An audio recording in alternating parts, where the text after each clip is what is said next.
Hello everyone, welcome to the world of English. मैं आपको आज सीबीसी के बारे में बताऊंगा। सीबीसी एक ऐसा पद्धति है, एक ऐसा तरीका है जहां पर किसी भी तरह के लोग इंग्लिश के स्पेलिंग की गलतियों से मुक्त हो पाएंगे, उससे आज़ादी मिल पाएगा उनको। क्योंकि बहुत लोगों का ऐसा शिकायत रहता है कि हम लोग का इंग्लिश का स्पेलिंग बहुत गलती होता है, तो इससे हम लोग सुधर पाएंगे, अपने आप को सुधार पाएंगे। जैसे हमारे पास एक टर्म है जिसको कहते हैं सीवीसी। ये सीबीसी का बहुत ही आसान मतलब है। सी का मतलब है कॉन्सोनेंट और वी का मतलब है वॉवेल और सी का भी मतलब है कॉन्सोनेंट। कहने का मतलब यह है कि आज के बाद जब कभी भी कोई भी स्पेलिंग को आप देखेंगे जो पहले से लिखा हुआ है या आप लिखने का कोशिश कर रहे हैं, उस पूरे सिस्टम में ये सीबीसी को बहुत ही महत्वपूर्ण तरीका से दिखाया रहता है।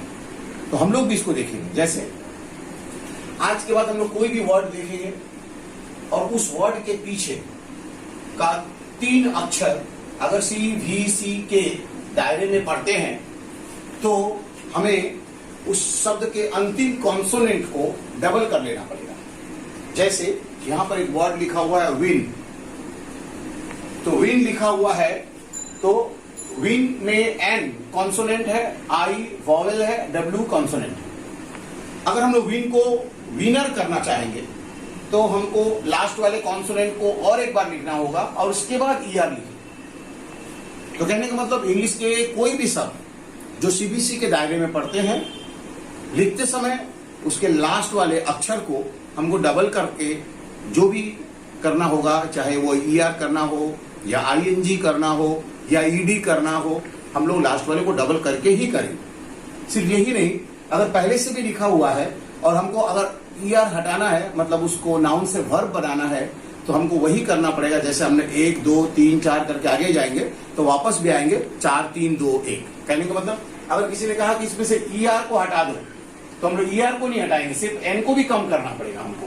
क्योंकि मैंने डबल करते हुए आगे बढ़ा तो वापस आते समय एक एन को कम भी करते चलेंगे, क्योंकि हमारा ये भी गलती ना रहे, डब्ल्यू आई डबल एन कहीं ना हो जाए। इस तरह से हमें सीबीसी हर तरीके से मदद करता है कैसे हम लोग स्पेलिंग के करेक्शन को बनाए रख सकते हैं अपने इंग्लिश में।